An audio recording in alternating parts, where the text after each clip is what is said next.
Welcome back to the Papa Meat channel. How you doing? How you doing? Come on in and sit on down because today we're talking about Goosebumps. Yes!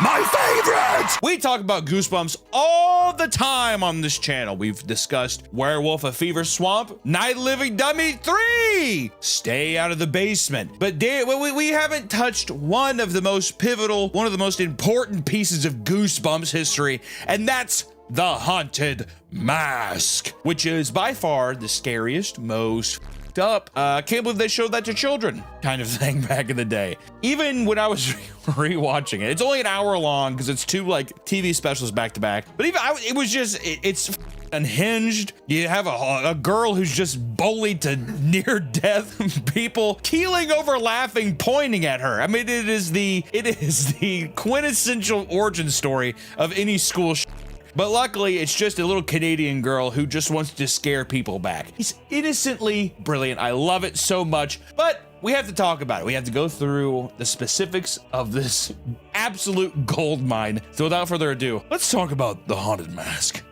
I love pussy, even when it's dirty. That's okay because I keep that mess free with Pretty Litter. Main thing about loving pussy is you want to be able to pet your cats and pussies all you want, but you don't want to smell them. Developed by veterinarians, Pretty Litter has advanced odor control. The crystals absorb odor and moisture, keeping our barn and our home smelling very fresh from all that rancid barn pussy that walks around outside and helps protect my ducks. It's true. Pretty Litter also monitors our cat's health with the color of the litter. It'll change colors based on the pH of the cat's urine, help us look out for any potential issues that may come up. Dark yellow and olive green show normal urine, whereas blue, orange, and red may indicate health risks. All this is helpful and gives peace of mind when keeping up with so many animals, knowing they're happy and healthy. Pretty Litter helps keep tabs on my cat's health and keeps odors way down. Go to prettylitter.com/PapaMeat and use code PapaMeat to save 20% off your first order and get a free cat toy, because pussies love to play. Thank you, Pretty Litter, for sponsoring this video. Back to the video.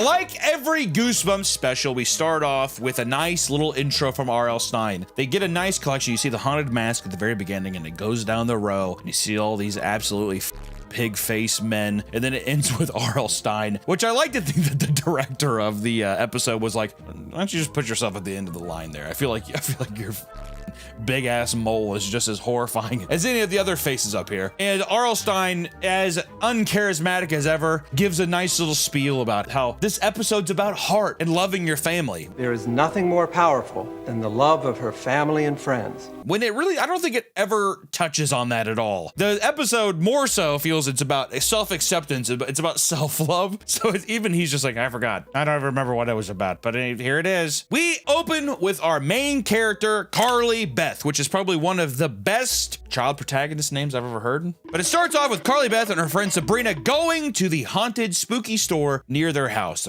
She's just kind of looking at it, which I thought was kind of weird because if you're in a weird, small Canadian town, you'd have to assume that this place has been here forever. And she's acting like it's like a weird, like, rave pop-up or something like that. Carly Beth and Sabrina decide to head on over. They don't want to go. We're not going to go into the shop yet, but there is a strange man that looks at them from the window, which sets up a nice, weird face man. It looks like he has hepatitis or genital warts on his face. But Sabrina and Carly Beth are going to a pumpkin patch because it's right before Halloween, and even Sabrina's like, why the f did you wait so long? Carly Beth, she's like, why is it so scary out here? And you're like, okay, this is the kind of character we're dealing with. Chuck and Steve pop out with pumpkin masks on and scare Carly Beth half to death, and this is going to become a reoccurring motif of Carly Beth screaming, and then Chuck and Steve like keeling over laughing as if scaring somebody is the funniest thing to ever happen on this earth. They're just like, boo. She's like, ah! Oh, like, ah! Oh my god!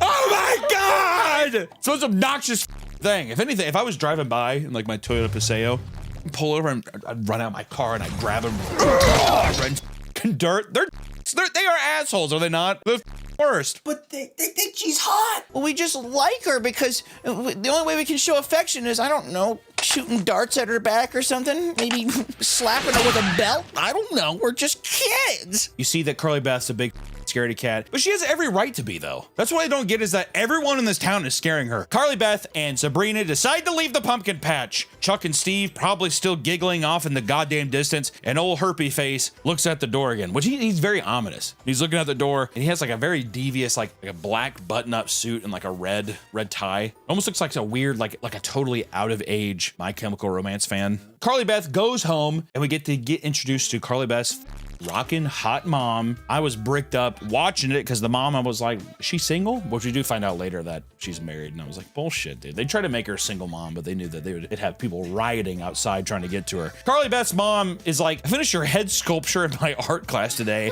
It's the most uncanny, like creepiest sculpture of a child's head I've ever seen. Even Carly Beth's like, wow. It's kind of creepy, Mom. Thanks, Mom. Why would you do this? And then, of course, she gives a great answer of like, I mean, why do you want something that looks like me? It's something that looks like you, silly, because I love you. well, because I love you, silly. And you're like, okay, well, I guess there's no well-rated. We're not really having a conversation, are we? This is what we're doing. Carly Beth freaks out because she thinks that she sees the thing smiling at her. It smiled at me. Which they really do. They do a good job by building Carly Beth to just be the most insufferable scaredy cat. And you're just like, God damn, dude. Can't go 3 seconds. But then she walks away and the thing smiles. The most uncanny 90s special effects. We have the thing back there. Oh yeah. That doesn't do it justice. I feel like in the movie, its eyes are a lot more like black. It's a lot more devious in the actual special.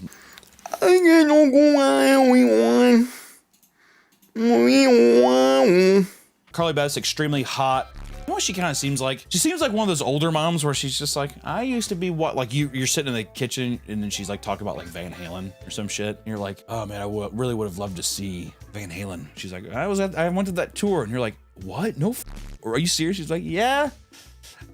I was a little wild back then too. And you're just like, woo! But no, she decides she's not that cool. She's like, Carly Beth, I made you that duck costume. Your duck costume is all ready. I put it on your bed. My duck costume? I mean, Carly Beth, I like how Carly Beth's like, what?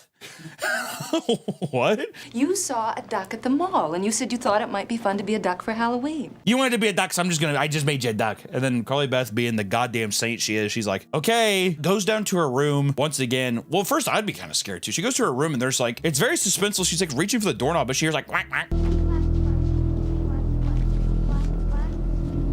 Inside of her room, I'd be like, Mom, whatever.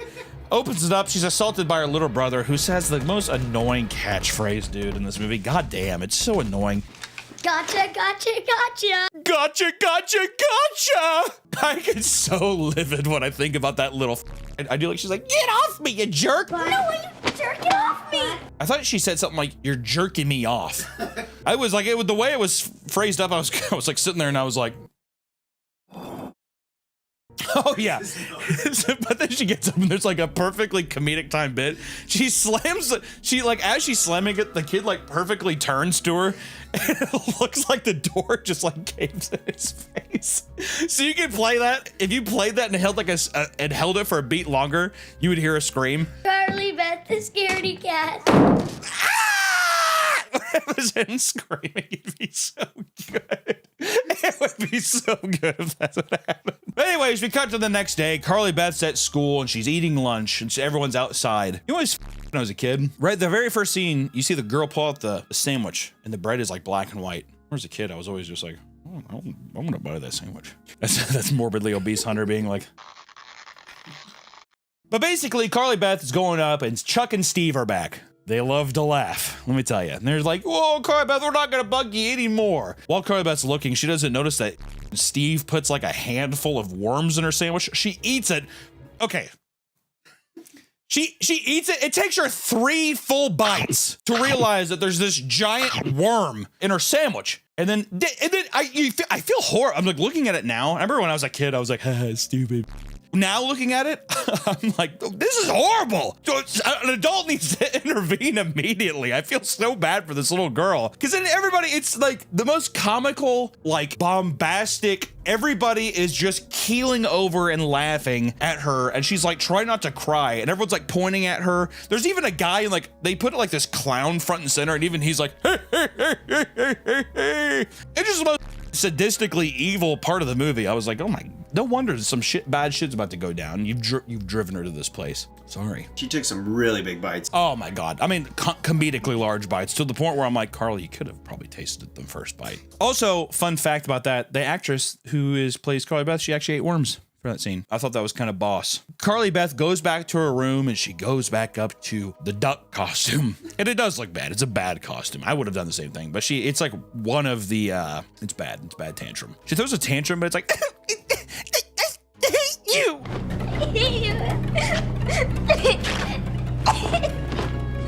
She's talking about herself. I mean, she is ripping up this thing, but she's like, I hate you. I hate you. I'm like, this is some emotionally dark subjects we're going into. Self-hatred, and then now the whole thing too is she starts immediately, her mood changes. She's like, I don't want to get something scary. I don't want to be a duck anymore. She goes into like some weird like wicker basket thing. It was the most 90s shit I've ever seen. It's like some like weird. She's like, counts up like $26 and heads back down to the goddamn goofy hepatitis genital wart store and goes inside, which when I was a kid, dude, I love, man, inside of that store, which also was like, what random town has this badass Halloween store? And then the guy who works there is immediately like, what are you doing here? What are you doing here? It's like, it's a business, it's a store. I thought I could come inside and buy something. You have 5 minutes. Ah! And he like runs off. Everything I have is up on the walls. 5 minutes. And being the little Inspector Gadget she is, she just sneaks in the back, and there's like the most haunting mask ever. Haunted mask. One's green and evil, and that's like the one we know that we're gonna get. But then the other ones are just like fat old men. While she's looking at the mask, the random like herpes guy is like, no, you can't have those. I said no. She's like, why? Like, I have money, I'd like to buy one. He's like, they're just too frightening. They're too frightening. Which is kind of funny. I'd be like, all right, they're scary, but they're not that scary. She basically grabs the thing. He's like, no! He does like a dive bomb for her, which I was like, what was he gonna do if he's gonna catch her? Strangle her to death. But she just throws the wad of money up in the air, and he's like, Carly Beth steals the mask, runs out, and she's like, wow, I can't believe I have it. She has a moment of clarity, though. She says, well, what the am I doing stealing this mask from some like weird guy with like hepatitis and all kinds of diseases? She turns back, and the guy's just standing at the door, and he like turns it to close. First off, I was like, why wouldn't you just open the door and be like, okay, thanks. Maybe he can't leave the store. Maybe that's like... You can't leave the store? You need to establish that you can't leave that. He's like...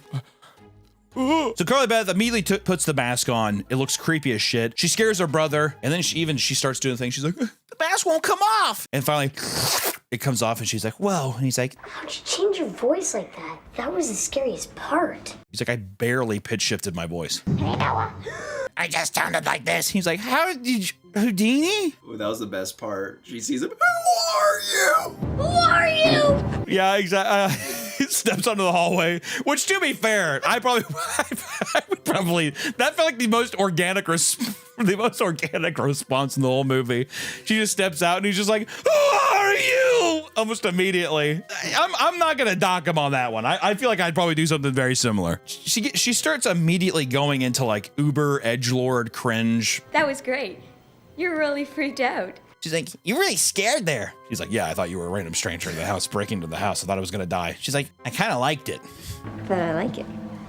And does one of those, and you're like, Immediately following that scene, Carly Beth goes to a mirror, puts the mask back on. This time, you know it's because you can't see her human skin anymore. And the neck and the mask just suctions to her face. She's looking at it. And what is she? What's the next logical step? What would you do? Would you probably scare your mom? Sure. Why not? Maybe just go trick or treating. No, she takes a random wooden pole in the house, grabs the plaster head of herself, puts a little ribbon around it and runs off and just starts terrorizing the entire neighborhood.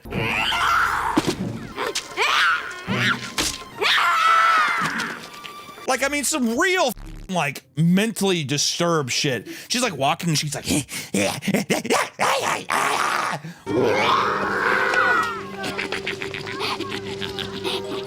worn the mask for a little over a minute. She goes up to Sabrina's house. I'm gonna say too, Sabrina is supposed to be a cute cat. That is like a cat mask, dude. That's scary.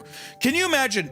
I think a good barometer for a lot of masks is if a full-grown man could wear it, would it be scary? Because you know they have like Spirit Halloween has like demon masks or whatever. But if I saw a guy wear that, you'd be like, oh, it's just a mask. Imagine a shirtless man. Well, I already made it kind of scary. He has a shirt on. That almost, even if he was wearing Carly Beth's mask, can you?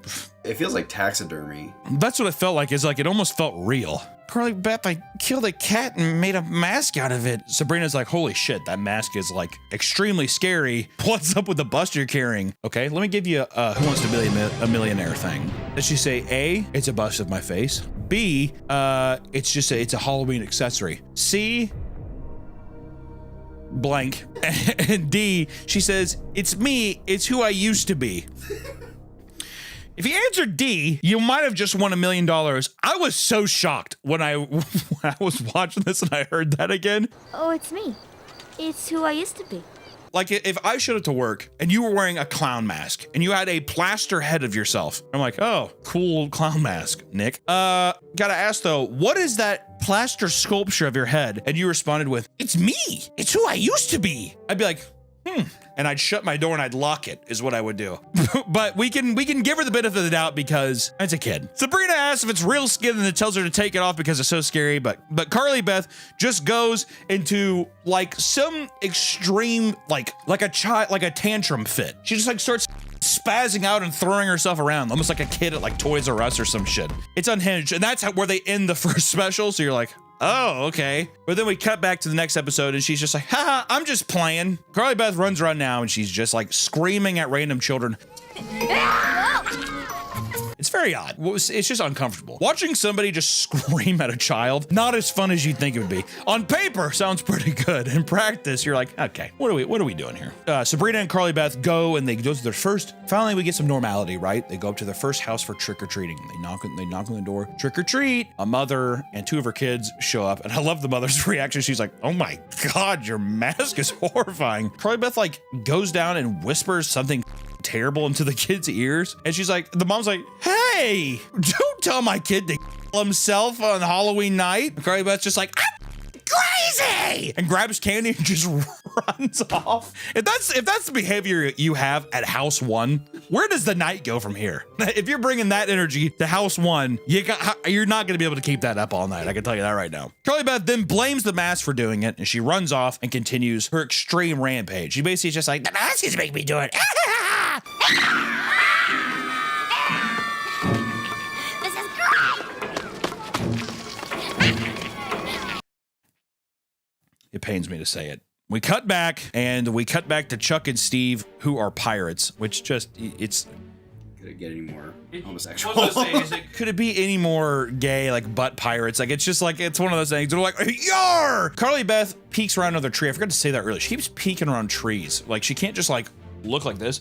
She has to be completely sideways and stick her head out. Also, by this time too, the mask is like wet as shit, which I think it looks pretty sick because I'm pretty sure they're trying to say like it's her skin and she's sweating because she's been running around, but it is damp. Carly Beth comes up behind Chuck and Steve and just scares the shit out of them. They're like, whoa, hey, okay, thanks, Carly Beth. And Carly Beth is it's almost like an accent. She's like, you should apologize to her.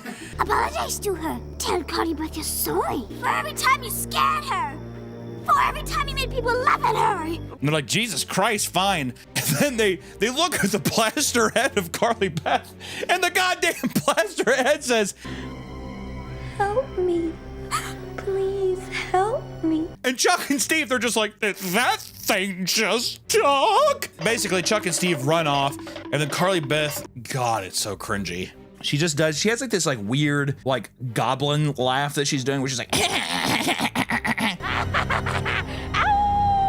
and then she starts howling at the moon, and with her bare hands digs a hole and puts the plaster head of herself in it into the ground and buries it. Which, once again, I want to say for a child's book, this is like some serious like iconography, like some serious like screenplay shit. She has completely rejected her old self, killed it, and has buried it, and is like, this is who I am now. Carly Beth, after that whole thing, she does a little cartwheel, runs off, and she meets up with Sabrina again, and they go home to see all the candy they've collected, which we've only seen Carly Beth go to one house. Carly Beth then tries to take the mask off, but it won't come off, and it's horrifying because Sabrina's like looking around at it, and she's like, your eyes, they're not even your eyes, and she's like, there's no seam. There's no bottom to this mask. There's no line in between the mask and your skin. There's no place I can reach my hand in. Which is actually kind of, if I'm claustrophobic enough to where I'd be like, God. Also, they're trying to lift it up and it's like, looks so painful. She's like, with like her sharp ass teeth. Which Carly Beth, yeah, she like looks in the mirror and she's like, those aren't my eyes. It runs off into the street. They're not my eyes, Sabrina. This isn't me in here. I'm supposed to be mean, but I'm not. I love that line. I'm supposed to be mean, but I'm not.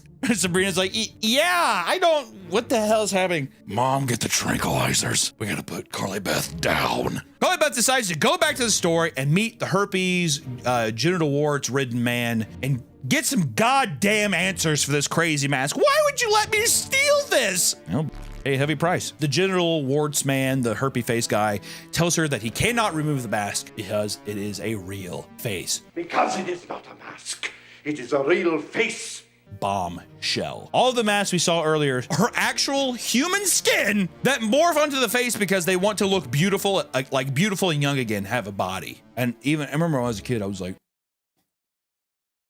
what? Which is, it's pretty funny. He's like looking at it. And I think that it's also referring to like his face is transforming and it's going to happen to him too. And that's why he has herpes. He's like, I shouldn't have had sex with that Taiwanese woman for such a cheap price. God, what do you get for having a Groupon in Tijuana? But I like he walks up to the mask and he's like, I call them the unloved ones.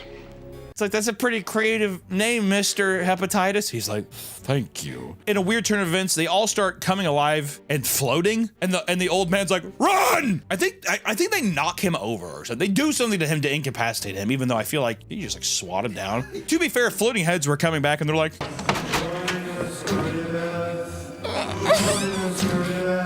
she runs out of the store, chasing her all over town, basically all through all the trials and tribulations she's been through, and it leads her back to the graveyard where she was before.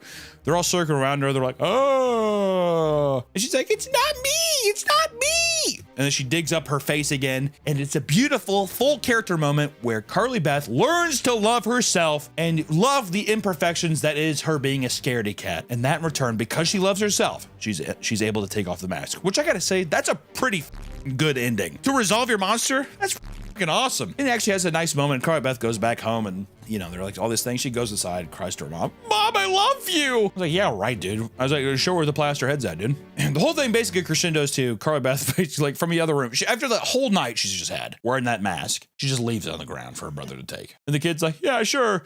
He stands out and he stands out of the room and he does, gotcha. And he's just wet as shit. And then we get R.L. Stein doing his nice little outro and his parents are scared. And he does, stay spooked, everyone.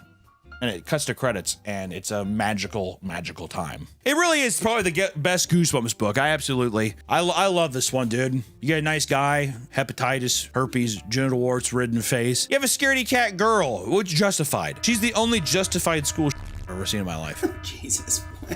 What? You're gonna tell me right now you're gonna look at that film and not say that she needed some other kind of fucking retribution. I would say this is probably the most popular one. It's probably the best. I think it's the first special, maybe. I don't know. I could be completely wrong. We can put a little note here. Was it the first one? I don't think it was. But let me tell you something. Practical effects go hard. The mask goes hard. It's just a great romp all around. I absolutely love this special. It makes me wish that people still made this kind of stuff to this day. We should do it. Not like Goosebumps books, but we should make a little fun stuff like this. I feel like you can do it now. Yeah. So I don't know. It's a good Goosebumps romp. We haven't talked about Goosebumps in a while, and god damn it, I love Goosebumps. One day we're gonna have to watch the new series, and I started watching some of it, dude. I kept watching the commercial of it when Justin Long like looks up and he's smiling in the commercial.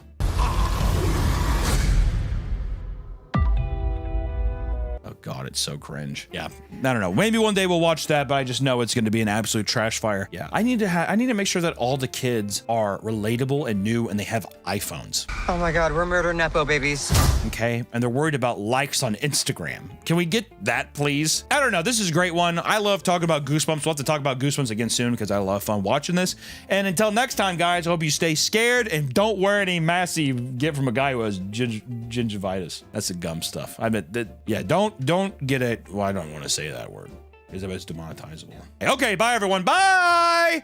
Bye. Leave. Okay. Oh my god, look behind you.